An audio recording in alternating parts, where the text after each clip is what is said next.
H D Revanna ಅವರಿಗೆ ಜಾಮೀನು ಸಿಕ್ಕ ನಂತರ ಮೊದಲನೆಯ ಪ್ರತಿಕ್ರಿಯೆಯನ್ನು ಈಗ ಕುಮಾರಸ್ವಾಮಿ ಅವರು ಕೊಟ್ಟಿದ್ದಾರೆ. ಏನು ಕೊಟ್ಟಿದ್ದಾರೆ ಕುಮಾರಸ್ವಾಮಿ ಅವರು? ನಾನು ಸಂತೋಷ ಪಡ್ತೀನಿ ಅಂತ ಅಂದುಕೊಳ್ಬೇಡಿ, ಕಾರ್ಯಕರ್ತರು ಪಟಾಕಿ ಹೊಡೆಯಬೇಡಿ ಅಂತ ಮನವಿ ಮಾಡ್ಕೊಂಡಿದ್ದೀನಿ. ಘಟನೆಯ ಸತ್ಯಾಸತ್ಯತೆ ಹೊರಗೆ ಬರಬೇಕು, ಯಾರು ತಪ್ಪು ಮಾಡಿದ್ದಾರೆ ಅವ್ರಿಗೆ ಶಿಕ್ಷೆ ಆಗಬೇಕು, ಆಗ ಸಂಭ್ರಮ ಮಾಡಿ ಅಂತ ಕುಮಾರಸ್ವಾಮಿ ಅವರು ಹೇಳಿರೋದು. ಇದು ರಾಜ್ಯವೇ ತಲೆ ತಗ್ಗಿಸೋ ಘಟನೆ. ಪೆನ್ ಡ್ರೈವ್ ಲೀಕ್ ಮಾಡಿರೋ ವ್ಯಕ್ತಿಯನ್ನ ಹುಡುಕಿಲ್ಲ. ಎಸ್ಐಟಿ ಅಧಿಕಾರಿಗಳ ವಿರುದ್ಧ ಕುಮಾರಸ್ವಾಮಿ ಅವರು ಕಿಡಿಕಾರಿದ್ದಾರೆ.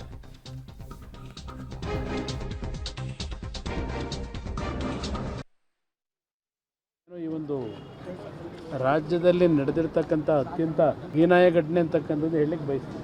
ಆ ಘಟನೆಗೆ ಸಂಬಂಧಪಟ್ಟ ಹಾಗೆ ರೇವಣ್ಣ ಅವರ ಮೇಲೂ ಏನೋ ಒಂದು SITಯಿಂದ ಆರೋಪವನ್ನು ಇವತ್ತು ಎದುರಿಸಬೇಕಾಗಿತ್ತು.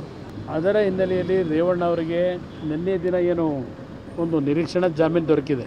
ನಿರೀಕ್ಷಣಾ ಜಾಮೀನು ದೊರಕಿದೆ ಅಂತ ಹೇಳಿ ನಾನು ಸಂತೋಷ ಪಡ್ತೇನೆ ಅಂತಕ್ಕಂಥದ್ದನ್ನು ಯಾರು ಭಾವಿಸ್ಬೇಕಾಗಿಲ್ಲ.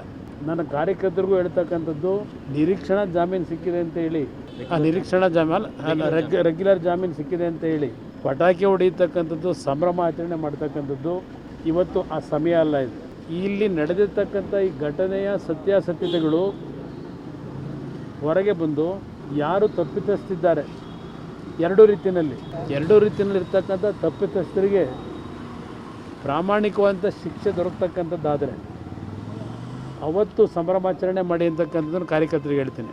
ಏಕೆಂದರೆ ಈ ಒಂದು ಘಟನೆ ರಾಜ್ಯವೇ ತಲೆ ತಗ್ಗಿಸ್ತಕ್ಕಂಥ ಒಂದು ಘಟನೆ ಇದು. ನಾನು SITಯ ಅಧಿಕಾರಿಗಳು, ಅದು ಹಿರಿಯ ಅಧಿಕಾರಿಗಳಿರಲಿ, ಆ SITಯ ಸಿಬ್ಬಂದಿಗಳೇನಿದ್ದಾರೆ, ಬಹುಶಃ ನಿಮಗೂ ಜನ್ಮ ಕೊಟ್ಟಿರ್ತಕ್ಕಂಥ ತಂದೆ ತಾಯಿಗಳಿದ್ದಾರೆ, ನಿಮ್ಮ ಒಡ ಹುಟ್ಟಿದ ಅಕ್ಕ ತಂಗಿಯರು ಇದ್ದಾರೆ.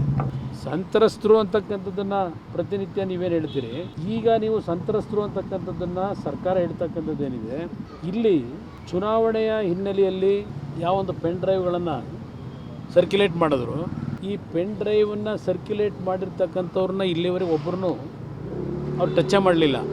ಈ ಒಂದು ಪೆನ್ ಡ್ರೈವ್ನಲ್ಲಿ ಇರ್ತಕ್ಕಂಥ ಘಟನೆಗೆ ಕಾರಣಕರ್ತ ಅಂತಕ್ಕಂಥದ್ದು ಇವತ್ತು ಆರೋಪ ಏನಿದೆ, ಆ ವ್ಯಕ್ತಿಯನ್ನು ನೀವಿನ್ನೂ ಹಿಡಿಲಿಕ್ಕಾಗಿಲ್ಲ. ಅದಕ್ಕೆ ನನ್ನೇ ನೀವು ಪ್ರಶ್ನೆ ಮಾಡಬಹುದು, ನೀವೇ ಎಲ್ಲಿದ್ರೆ ಹುಡುಕಿ ಅಂತೇಳಿ, ಹುಡುಕಿ ಕರ್ಕೊಂಬನ್ನಿ ಅಂತೇಳಿ. ನಾನೆಲ್ಲಿ ಹುಡುಕೊಂಡು ಹೋಗಲಿ, ಸರ್ಕಾರದ ಜವಾಬ್ದಾರಿ ಅದು.